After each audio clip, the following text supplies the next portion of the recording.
Hey everyone, it's Alex, and today I'm here with my wrap-up for September of 2020. I am slowly making a dent in all the months that I missed wrapping up, and September of 2020 was apparently a large one. I have 13 books to talk about today, and a fair number of them were rereads. I think this was right in the middle of when I was working overnights a lot, so I listened to a lot of audiobooks, and audiobooks tend to be rereads for me or nonfiction, so I guess we'll just get into them because I don't want this to be another 6-hour video because I have apparently lost the ability to be succinct here. I have a tiny spleen demon who hasn't been played with enough today, so there's probably going to be some playing with her during this video just to keep her distracted so she stops trying to kill me. She wants to play, and I don't have time to play 24/7. The first book that I read in September of 2020 was Mastiff by Tamora. I don't own this book. It's the third book in the Becca Cooper trilogy, which follows Terrier and Bloodhound. Terrier I love, Bloodhound is okay. Mastiff I gave 2 stars? 1 star? 2 stars, according to Goodreads. I loved this series the first time I started it. It's a young adult fantasy series about a teenage girl who essentially becomes a cop in her fantasy world. She joins the guards and basically tracks down crime, and she is from the very crime-ridden poor part of the city, so she has a particular affinity for working down there and helping the people who live down there, and it's a great premise. The first book is wonderful. It's told in epistolary format through Becca's diaries. In the first book, she tracks down a serial killer who targets children of poor families. In the second book, she tracks down a money counterfeiting scheme. And in the third book, the prince is kidnapped and she has to track him down to save the realm because he's the only heir to the throne. The books just kind of get worse as they go along for me. Like, my issue with Mastiff, which is the one I read this month, I've read it twice now because the first time I read it, I really hated it because there's a plot twist in this book that I really don't enjoy. I don't want to get into specific details because I think it really does. It's one of those plot twists that really does ruin the series, and I don't want to do that for anyone. But essentially, a character makes a decision that's a bad thing. And I mean, I feel like that's vague enough that that's okay to say because lots of characters make many decisions to do bad things. And I felt like it was unexpected. It wasn't built up well. It didn't make sense for their character or the story or the situation they were in. Like, my issue is not that a character I liked did a bad thing, because that happens constantly. I'm very down with characters doing bad things. It makes things more interesting. My issue was that it didn't fit within the characterization from the prior experience we'd had with this character. It didn't make sense. It felt like a departure. It felt like it existed to have a big drama at the end of the third one, like it was something Tamora planned, but it just didn't make sense. And I thought upon rereading it that if I knew going in what was going to happen, it might be better this time. It might be like, oh, it's like built up better. Oh, like now that it's not shocking, I'm okay with this. And that was not the case. It happened and I was just as upset's not the right word, because I wasn't upset that the character did this. It was just disappointing in terms of like the story and how I no longer cared. Like, it felt like a betrayal of trust from the author in the sense that the characters weren't who they've been built up to be. And like, if a character does a bad thing, I'm down, but it has to make sense for that character, which means there can be like illogical conclusions along the way. Like, characters do bad things because they're idiots, they're people, like, we're all dumb, we all do bad things, but it has to make sense for the character, for their situation, for the way that they think and see the world, and it didn't. So it's really hard to talk about something so vague that's like literally the main thing that I think about this book. It's hard for me to think about this book in terms of anything else, but if I am being more fair to it. There were a lot of interesting things in this book. I don't remember them, so I need to go check my Goodreads review, but I'm sure there were. In general, other negatives that aren't just the one bad thing I discussed, she's tracking the prince through lots of wilderness, which, like, she did in the second book as well, because she has a bloodhound that she has trained and works with, and that's why she's on this hunt searching him down, because she has a bloodhound. So they're just going through like lots and lots of wilderness for a long period of time. It gets a little boring.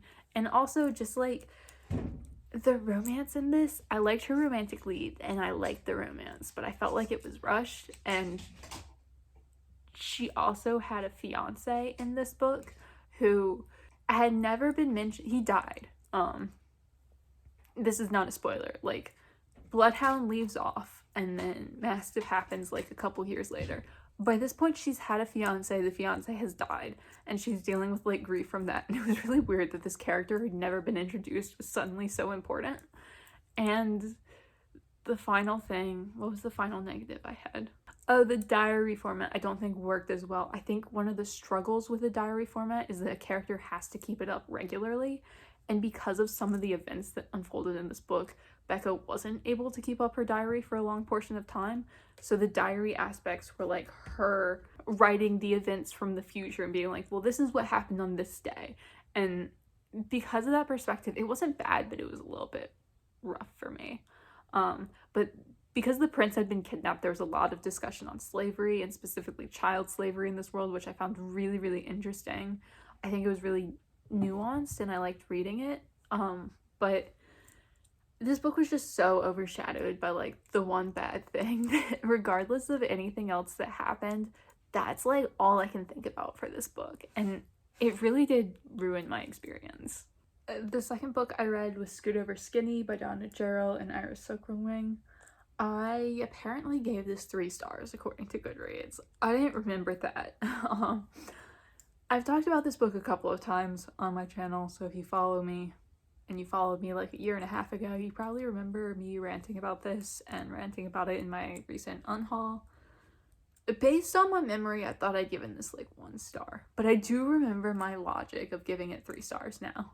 But this is a nonfiction anthology about being fat, I guess. It's called the Fat Nonfiction Anthology. And going in, I expected this to be a number of fat authors just discussing their experiences. Some funny, some heartbreaking, some sad, some whatever, you know, just like a spectrum. Not really what this book is. For starters, there are a lot of thin people who wrote essays for this book, and there's a lot of fat shaming in this book. Like a lot. Just like the majority of this book. Well, I don't want to say that. It wasn't the majority. It was like mainly 2 essays that were just awful. I don't want to spend just 10 minutes discussing this book because I don't have the energy in me anymore. But I gave this 3 stars because it's so hard reading an anthology that's by different authors, and it's like some of the things in this book were trash and I would give them 0 stars if that were possible. Which I don't actually say because my 1 star I say for like truly atrocious things. So I'd like to go below that, like below the truly atrocious, to just like, this should not exist ever. But then there were also like good essays in this book. And when I rate anthologies or collections from different authors, I really try to kind of average it out. Like, I mean, I don't sit there with a calculator, but I do try to think like, oh, like, were the majority of essays in this like 3 stars, 2 stars, 4 stars, you know, give it kind of like a general average. And this book probably averaged at about a 3. However, the level of bad that the bad ones were and the level of good that the good ones were really didn't average out to a 3. So I don't know. It's just, I don't want to judge, like, there were good essays in this. Pam Houston wrote one called Out of Habit I Start Apologizing, which was so beautiful, and it really made me want to read more Pam Houston. It just feels unfair to the authors who did write good essays to give this book such a low rating, when there weren't that many, like, truly terrible essays. There were, like, 2. One was a therapist who kept talking about how disgusted he was by his patient who was fat, and then that was the second worst essay in the book, so that kind of tells you where it's going. And the worst one was this woman, Lori Gottlieb, who dated a fat guy and just spent the entire time just like insulting him and being embarrassed by him. And at one point he said he was gaining weight, and she was berating him for that. And he was like, well, I just want to feel like you love me for who I am regardless of what I weigh. And she started talking about how like unfair and unrealistic that was. And I was like, you are a horrific person. Just truly disgusting and terrible. So yeah, I'm not gonna be keeping this one. I do want to get like a Pam Houston book just because I did really like her essay. So I would like to have Pam Houston on my shelf, even if I don't wind up liking her book, just to like, because I liked her essay in this, I would like to have something by Pam Houston on my shelf. But this book was just like awful, and I don't know. Saying I gave it 3 stars is just really not accurate to my feelings on it. There's a spleen demon running around. But I'm unhauling this. I'm not putting those essays back into the world, so I might just rip them out before I unhaul this book. But yeah, this was awful, and I don't recommend it. I think it was just like a horrible book to exist in the world. But it had some good essays at the same time, which always makes it really hard to discuss. The Woman Who Writes Like a Man by Tamora Pierce. I reread this via audiobook. It's a fantasy series called The Song of the Lioness, about a woman who decides to become a knight in a world where women are not allowed to be knights. So she goes undercover as a boy to earn her knighthood. This book takes place when she's older.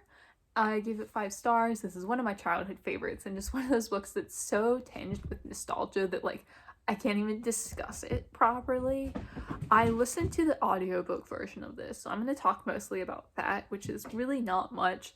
In this book, she goes into the desert to live with this tribe of people and be their shaman, essentially, because she has magic and she accidentally has a conflict with their shaman. Lots of sexism in this book. I mean, as with all of them, like that's kind of the point, is to discuss the sexism.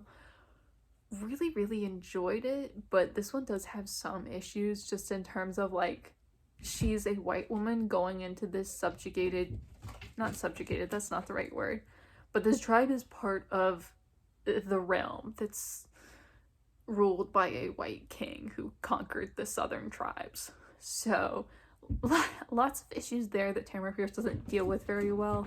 And just in terms of the audiobook, it wasn't bad, but the audiobook narrator, I mentioned this in my last wrap up for like August or whatever, does interesting accents. Like she tries to give some of them British accents, but she's an American narrator and her accents are horrible, and they also don't make sense with what characters she gives what accents. Like people who grew up together will have 2 different accents, even though they're like cousins who grew up in the same place at a similar time, and it doesn't really make sense, and I found that annoying. But this book is a childhood favorite. Like at the end of the day, I can't really say like, oh, like I had issues with this book. Like I did, but I still just love it wholeheartedly. Then I read Brutal Silence by Margaret Dardess. This is a thriller about a woman who takes a trip to Mexico and then gets kidnapped by human traffickers who are part of a cartel. She escapes like within a few hours, I think, and goes back home. This is not spoilers, this is literally like the premise of the book. This has happened before the book starts. And then she goes home to, I think, North Carolina. She runs a free clinic, and essentially the human traffickers who kidnapped her in Mexico have an enterprise set up in her hometown in North Carolina. I don't really want to discuss more without giving away spoilers or weird things, but I gave this book 2 stars. Yeah, this was not very good.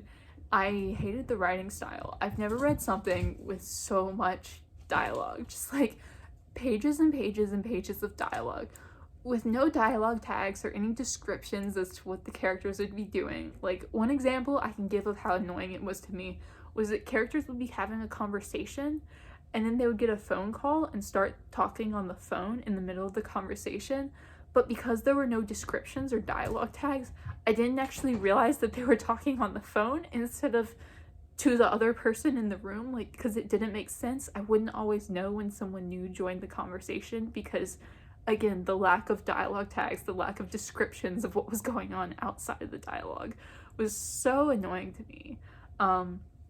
And also, these kidnappers, I think they were in the cartel, or a cartel, just like absolutely worthless. I don't know how many times they kidnapped this girl and she just escapes. It felt like it happened constantly. Like, it must have happened half a dozen times in this book, and it's like, you really can't kidnap one girl? Like, just one. Like, just grab her and kidnap her and hold her. Like, y'all are really bad at your jobs. Like, just the most incompetent cartel imaginable. I can't really remember anything about the story. I remember it being kind of useless and just the characters kind of annoying, but mostly it was just all the dialogue. And then they kidnapped her so many times. Half of this book was just her getting kidnapped and then escaping, and I'm unhauling it. I wasn't very impressed, and it's not one I would recommend, but it's also not one that I'm really ever gonna remember or think about again. Then I read Trickster's Choice by Tamora, which is book 1 in the, I don't know what the series is called. It's a duology. It's about this girl who's a spy. I read it when I was a child and loved it. Never quite as much as Tamora Pierce's other Tortel books, but the main character is the daughter of the main character in the Song of the Lioness Quartet. And I always liked that, and I always liked the spycraft aspect of it. And I always kind of knew there were some difficult racial tensions going on, but when I was a child, I didn't really see it at all. I gave this book 3 stars, and I think most of that is just like nostalgia sake, because it made me very uncomfortable reading it as an adult. I don't want to lie in my rating, but it's also not a series I would recommend, because where I can kind of get past it in the Song of the Lioness, and honestly half of that is because the girls that she's training in the tribe, they do talk back to her and they do refuse to do things she says because it is their culture and their traditions, and through them you kind of do get a voice of the people. But in this book, essentially this is kind of Indian inspired. The indigenous people of a continent have been subjugated and oppressed into slavery by white royalty, who were mostly like wealthy younger sons of other continents who came over like hundreds of years ago, and white conquerors, that would be a better word. Basically, white conquerors came over and destroyed the culture of the Copper Isles and turned most of the natives into slaves. And that happened a few hundred years ago, I think. And then Allie, who is a white girl from the Conquerors, one of the countries that the Conquerors came from hundreds of years ago, basically is transplanted there by a god to help the rebellion of the Raka, the indigenous people. And it's a lot of just Allie teaching them basic things and being, why haven't you ever fought back before? And just not knowing anything about the culture or the people. And it's just really uncomfortable to read. It's not handled well. I think it could probably be handled well, but this is a book that probably didn't need to exist in this form. I liked the theory of it, but had it not been so much about race relations and specifically these indigenous people, it could have been much better. And it's just one of those that, like, it just made me very uncomfortable to read. And I think all the positivity that I feel towards this book is probably nostalgia. So not a duology that I would really recommend, but it's part of my childhood, so it's hard for me to let it go completely. But yeah, upon rereading, like, I don't know that this is a duology I'll be going back to. Lioness Rampant, which is book 4 in the Song of the Lioness series by Tamora Pierce. This is set even later, where after she's left the Southern Tribe, she goes on a mission to get the Dominion Jewel, which is, it's part of a legend of, like, if you have this and you're born to be a leader, you have like so much magical power to rule. Essentially, that's a horrible way to describe it, but that's like it in essence. So she goes on this quest to find the Dominion Jewel to take it back home to her king. And that's essentially what this book is about. I gave it 5 stars. I love this book. This is one of my favorites in the series. I like the romance in it. It's very uncomfortable, but I like it, and I like that it's not necessarily portrayed as a positive. But I will say every romantic relationship she has in these books are with a man who's significantly older than her in a way that matters at the time they have the relationship. Like, she has a relationship with the prince who's like 3 years older than her, or 4, which doesn't really matter as an adult, but one of them is like 14 and one of them is like 17, 18. That's a big difference. And this book is the same. Her love interest is like in his 30s and she's like 18, 19, which is uncomfy. But this just has like the most epic climax that I've ever read, and it's so much fun and there's so much going on, and I do just really love this story. I think this was just like an utterly epic way to end a high fantasy series. Like, I loved it. I loved it as a child because I didn't read much high fantasy, so it was just like blowing my mind the whole time. And as an adult, I think it still holds up really well, apart from like the gross romance, which I do enjoy reading, but it also makes me feel like gross inside. Then I read The Beauty of the Moment by Tanaz Bhathena.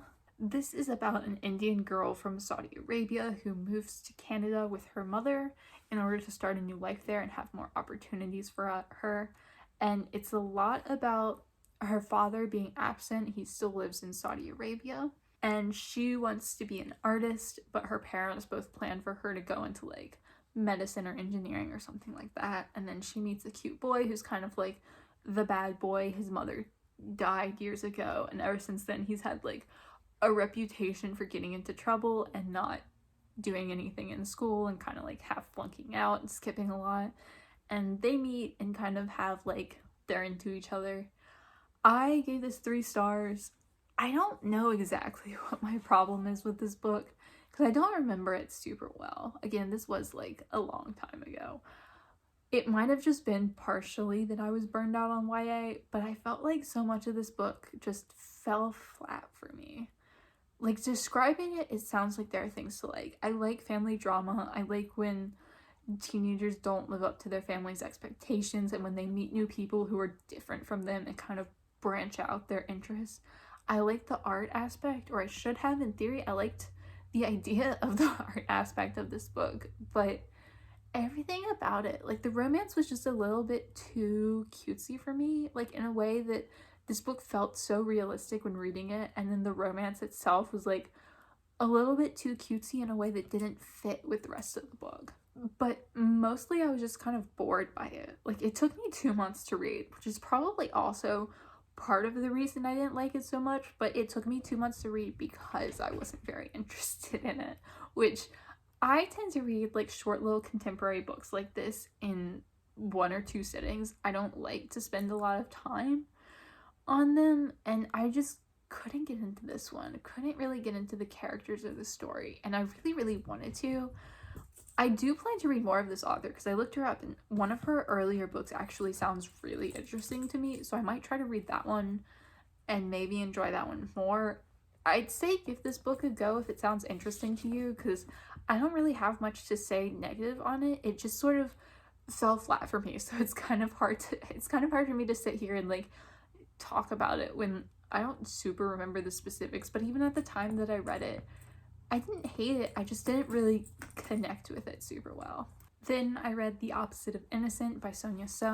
This is about a 14-year-old girl who has a crush on her father's 29-year-old best friend and has for years, and they eventually enter into a romantic relationship. Romantic. This was really hard to read. It was so cringeworthy, and I'm not saying anything negative about Sonya here. I want to make that very clear from the beginning. She knows what this book is. It's intentionally about rape and her father's best friend raping her. Like, that's what this book is about. But because she's the main character and she's narrating it, it's very romanticized within like her narration, and it's done well. It's handled well. When I talk about how it made me cringe and it just made me want to shrivel up and die inside, it's because of the situation, not the way that Sonya Sones wrote it. It's intentionally horrifying and disgusting, and she did a great job with that. I gave this 3 stars because I loved the first half. The first half was the part that made me want to actively die. Like, reading it as an adult, I was just like, oh god, reading as a child or as a teenager, I would be like, this is really gross, like, I hope it stops, I hope she does okay, like, I hope someone stops him or arrests him or whatever. Reading it as an adult was just, like, so much worse. Like, I just wanted to die. I could not handle it. I kept having to put it down because I was like, oh god, make it stop. Somebody just make it stop. I was just, like, really horrified by, like, every line. I'd read a line and be like, oh, it can't get any worse than this. This is the worst thing I've ever read, and just put it down for a moment and just, like, die. And then I pick it up, read the next line, and it was even worse. And, like, this is, like, a good thing. Like, it sounds weird, but, like, this is a compliment to Sonya Sones that she wrote something that hit me so viscerally. I only gave it 3 stars because I feel like after about the halfway point, it started going downhill a little bit. It started out really messy and complicated, and the characters were complex, and there was so much feeling going on, and then sort of the further it got along, the more it felt like an after-school special, kind of. But it sort of kind of ended like an after-school special. Like, the further it got along, the more simplistic it got, and the easier it got to read the situation, and, like, it got more black and white. And I'm not saying that there are, like, gray areas to rape, but there are personalities. There are complex situations and feelings, and it can be a bad thing but still be complex. And the way it ended was sort of, like, less complex and more black and white, and even the main character was feeling very black and white emotions, and I think it could have ended better. I really wanted it to end the way it began, if that makes sense. But I think it was fine. I think it's worth reading for the first half. It's written in verse, as I think all of Sonya Sones' books are, and I love her writing. I think it's so lovely. I think anything that makes me actively want to shrivel up and die is great. But I do think it kind of just went a little downhill, which is why it was only 3 stars for me. Then I read Into the Drowning Deep by Mira Grant. I gave this 4 stars. This was great. I don't usually read books like this, but this was just fantastic. This is an adult horror fantasy novel about killer mermaids, essentially. A mockumentary crew goes to film, they go to film a mockumentary about mermaids. So they're all on a boat in the ocean, and then everyone stops hearing from them and no one ever sees them again, and there's some footage of, like, them being murdered by mermaids, but some people think it's real, some people think it's part of the mockumentary footage. The main character's sister was on that and is dead, presumed dead, I think. So she decides to go on a second expedition with a lot of scientists who are going out and studying this because they believe mermaids are real, and some people don't think mermaids are real. And there are a lot of characters and a lot of people with conflicting views, and they basically go out to find mermaids, and I don't think it's a spoiler to say that they find mermaids. So horrifying, so graphic, so much fun. I don't read books like this, and this was wonderful. I think the one sentence, this book was in my review, it's violent and gruesome and cool and well written and full of interesting people who all have unique characters and motivations. I loved it. Like, this is a book that I might reread at some point, and I don't really ever read horror, and I don't read that much adult fantasy, and I literally read this because it was on my goals for the year to read 5 adult fantasy books, and this was going to be one of them. And that goals list kind of got abandoned because it was a weird year, but I'm so glad I read this. Like, this was just fantastic. I know everyone has already talked about this book, but if you haven't read it, I do highly recommend it because it was wonderful. I love the characters. There's so many characters, and a lot of moments in this book were, like, super predictable. Like, if you decide to go swimming with killer mermaids, you're going to die. Like, I don't think that's a spoiler. That's just like a statement of fact. If there are killer mermaids and you go swim with them, you're going to die. So some things were very predictable, but they still mattered. It was like, which I think is really well done, because I don't care if I know what's going to happen as long as I care about what happens. And I really, really did. It was so well done. I'm just like, as I'm talking about this, I'm remembering how stoked I was on this book and how good it was and how different it was. And like, I kind of want to reread it at some point.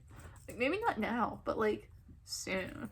But yeah, it was super cool. It was probably one of my favorite books of the year, honestly. Like, right up there with Real Queer America by Samantha Allen. Just like, wonderful. Negatives, I think I had 2 negatives. The climax was like, I didn't really care about like the big moment at the end. Honestly, talking about it, I'm looking at my review and I'm saying this, but I don't really remember the big moment at the end. I remember a lot of what came before, and that all mattered a lot, but I felt like the climax itself fell a little flat, which is fine, and the rest of the book is amazing. And the other thing was that there was a lot of science. Because the cast is like literally a bunch of scientists crammed onto a boat doing research. I'm not a sciencey person. I kind of had a hard time following some of the science. It wasn't that big of a deal, but it was just something that I personally get kind of annoyed with, because I just don't have a head for science, so I can't follow along, and I really don't care. But you can't write a book with very little science when all the main characters are scientists and they're all just on an expedition together doing sciencey things. But this book was just so wonderful. I really can't sing its praises enough, to be honest. Then I read The Silent Wife by Karin Slaughter, which is the 10th book in her Will Trent series. I love her Will Trent series. It's just like this really gruesome graphic cop thriller series. It's long running. It follows this dude named Will Trent, who's a cop, and he's also somewhat illiterate. He has like severe dyslexia, I think. It's been a minute since I read any of these books. And he just solves various crimes with his partner Faith and his sometimes girlfriend Sarah. I love it. Great series. It's usually 3 or 4 stars to me. It's hard to talk about these books because I kind of read them in quick succession, like not like back to back to back, but like over the course of 6 months I probably read all the Will Trent books, and that's not bad, but it does make them kind of run together a bit in my mind. So I gave this one 4 stars. I said it was more graphic. I like more graphic. Oh, I do remember this one, kind of. Basically, if you like cop thrillers that are very graphic violence and full of unlikable characters, I highly recommend these. You will probably hate all of these people, including the main character. They're all kind of awful, but I love it. That's what I like about it. I like hating people in the books. I like when everyone's just despicable, and they're just like varying levels of despicable. And you're like, you're a horrible person. You're also the main character, and I have to root for you because you're the least horrible person here. It's fun. I think for a while in this series, her books were getting a little bit watered down, just in terms of like, Spleen is literally sitting on my laptop right now. Honey, why? Why? I'm trying to film a video. Please don't ruin anything. I think her books were, oh god. I think her books were starting to feel a little bit watered down to me, just like less graphic violence, less horrible things happening. And then this book was just like awful the whole way through. Just like truly horrible, which I love. The main thing that I didn't like was, I'm sorry, I'm looking down. I'm just reading my review because I don't remember anything.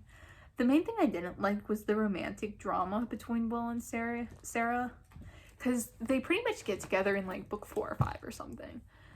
And they're in a relationship, and they're kind of in a committed relationship. But every book, they have a bunch of romantic drama and like a will they break up kind of situation. And most of the time it's based on something that's like really petty and shallow. And I feel like Karin Slaughter could just let it chill. Like, I get that there needs to be drama in books. I'm down with lots of drama. I like drama. But it's just exhausting when, like, these main characters just, like, have something to fight about every single book that feels so fake and manufactured, and just let them chill and be in a relationship. I think all the murders that are going on in the background are good enough. Lena Adams was back in this book. She's one of the characters, and everyone hates her so much, and I love her role in these books because, like, she sucks. Don't get me wrong. But everyone is, like, calling her... She literally gets called a heinous bitch, like, 8 times in this book. Like, those are the exact words. And she sucks, but, like, she doesn't really suck any more than any of the other characters. She's not, like, evil. And they all act like she's literally evil incarnate. And I love it. It's so funny to me. Excuse me. This blink's just shaking my tripod. I'm sorry. But she's kind of lazy and selfish and does dumb things because she's lazy and selfish and cares more about her badge, her police badge, than anything else. But, like, all the other characters do the same exact things, and everyone just hates her for some unknown reason. Like, I really don't understand why they all hate her so much, but I love that they do, and it makes no sense. So her presence in general just makes me really happy.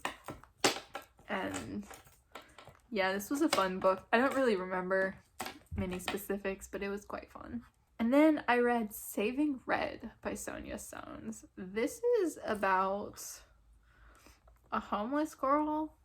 Let me look at the description. I gave this 3 stars and I found it kind of mediocre, so I don't super remember it.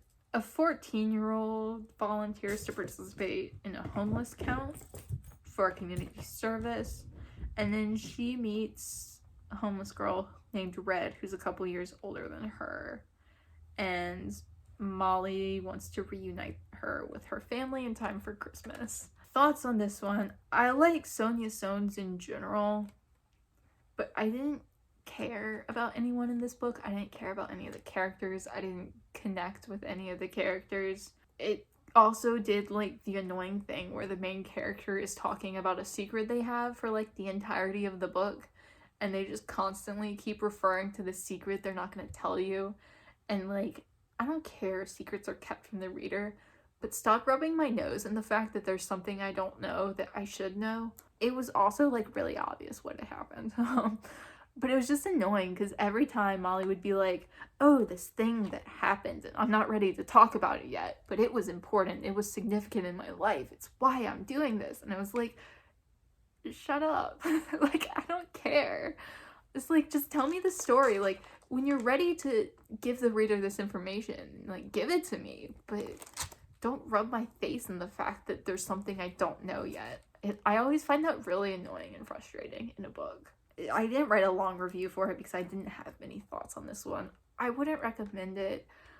I think Sonya Sones is much better books, and by much better books, I mean literally every other book she's written has been much better than this. Like, even The Opposite of Innocent, I think was what it called, that I just talked about. I gave that 3 stars too, and I didn't like the ending, but I thought the beginning of it was wonderful. Like, the first half was fantastic, and that book actively made me want to just, like, die. Just, like, crumple onto the ground and wait for death real slow. This book, not so much. Yeah, I just didn't really find it relatable or interesting, and I wanted to connect to the characters. Like, this is the kind of book where you really need to connect to the characters in order to enjoy it and appreciate it, and I just felt no connection towards anyone, so not one I'd recommend. It wasn't horrible, it was really quick. Sonya Sones writes novels in verse, that's the term, so they go by really fast, and this one just, the fastness was the thing that I liked about it most, unfortunately. Then I read Tricksters Queen, which is the sequel to Tricksters Choice. I gave this 4 stars. I think the issues of race were handled better in this book, compared to what I was talking about in the first one. I think it's a lot more about the Raka, who are the indigenous people, and the main character, Allie, is just kind of, like, there for the ride, helping out in this book, whereas in the first book there was a lot more judging and a lot more of Allie telling them what they need to be doing. But I still think this would have been a much better book if it wasn't about Allie at all. I feel like she could have been, like, a minor character, and it could have just been about, like, the queens. There are a couple of queen candidates in this book, and had it just been about them, it would have been so much more interesting and such a better story, but it's not. It was fine. I do think it was handled a lot better, and it made me cringe less while reading it, but it's still not a duology that I would recommend. Yeah, I don't really have much to say about this book. I just think it was like marginally better than the first one, but still like not something that I would recommend reading, honestly. Unfortunately, because I do love Tamora Pierce, but I think it, being that she's kind of older and has been around for a long time and wrote a lot of fantasy inspired by fantasy that was around, I think she's done some unfortunate things, and I think this duology probably counts as one of those unfortunate things, which makes me sad because I definitely didn't see that very much as a child, but as an adult, it's really hard to get past that. And then the final book that I read in September of 2020 was a buddy read, The Naming by Alison Croggon. I read this with Abby of Pelennor. This is one of my favorite series, one of her favorite series. We both love this series. I read it middle school and high school, I think. I read it as it was coming out, and that was really rare for me at the time. But this is about a high fantasy YA series about a girl who's kind of the chosen one-esque. I'm trying to think of how to describe this, because like my love for this is so deep that like it's hard for me to describe it in words, kind of. It's just like I grew up on this, so it is The Naming, or you know, The Gift if you're not in America. This girl is a slave, and then a magical man sounds weird, he's a bard, but they're essentially like, you can't call them wizards in this time because he will get very angry at you about it, but he's essentially a wizard. Comes through and is like, oh, can you help me get out? And he's like, oh, you have magic too. So they leave together, and then she's like really powerful and he trains her, and there's a lot of bad things going on in the world. There's the Nameless One who is evil and was vanquished years and years before, but I mean years, centuries before, and he might be coming back, and Mira, who's the main character, might be part of a prophecy to defeat him, and there's a lot going on, and I love it. I love every second of this book. Reading this book is kind of just like going home to me because it's just so happy making. I think as for positives, I love all the characters. I love Mira. I love that pretty much every chapter we're learning something new about her and about her abilities and what she can do and who she is. It's just like constant new information, and most of it like she's learning herself. I also love Cadman, who's her teacher. I love his character in general. I love that he's just this crotchety old man. He makes me so happy, and he's so like unbearably loyal in this almost negative way to an extent. Like he's kind of a bad dude, but like the essence of goodness at the same time. And I love the way the book does that. I think as for flaws, the magic system in this I think could be explained better. I don't remember if it is later on in the series, but in this book, I felt like I didn't really understand how magic was practiced or like how it was used necessarily. And Cadman would be so upset with me for calling it magic. I'm sorry. It's called like The Gift in the books, but it's magic essentially. And I also just struggle a bit with kind of the black and whiteness of good and evil. It's like there is good and there is evil, and there are people who are good and people who are evil, and it's kind of like this very strict line in the sand, and there's a lot of grayness in terms of the characters, but like in terms of good and evil, I don't necessarily like that in books. I think it's not my favorite thing, let's put it that way.